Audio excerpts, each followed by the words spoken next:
All right, and another example that he gives is scientism in school. Scientism Mm. is found not only among those writing columns in popular magazines, it's also the required dogma in our schools, where it directly challenges Christianity's claim to be a knowledge tradition. For example, consider the science framework issued by the state of California in 1989, designed to guide its public school science curricula.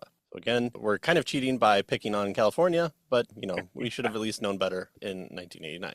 And we should say that Moreland lives in California, That's so it's so. okay for him to pick on. Exactly. We're just the readers here. The document offered teachers advice about how to address students who expressed reservations about the theory of biological macroevolution. Those crazy Christians not wanting to believe in the science at the time of everything that's we know is true. Right, and so he says the statement's significant comes not so much from its promoting evolution over creation as from the picture of knowledge that it presupposes. So that's what he wants to point out with regard to this particular statement. He says knowledge about reality comes, notice, according to the statement, solely from science, and empirical knowledge claims derived from the hard sciences are the only claims that deserve the backing of public institutions. So anything else is out, right? Right. If it's not scientific, based on science, then it shouldn't be in the public institutions, Right. which would include in schools and that sort of thing. And again, this is a claim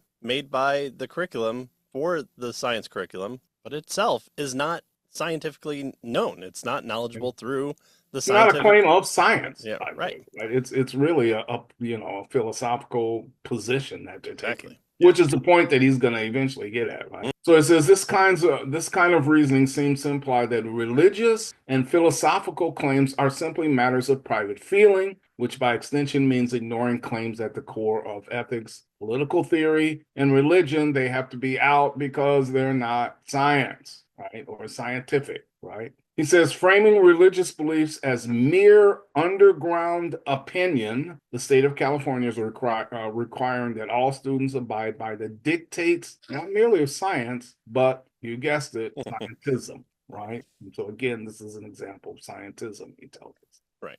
So is it any wonder that we've kind of taken the political route of schools when they have this type of more in your face kind of political motivation or scientism that's occurring where, the philosophy is being undergirded by certain assumptions that are being brought into the conversation without your knowledge. So it's interesting.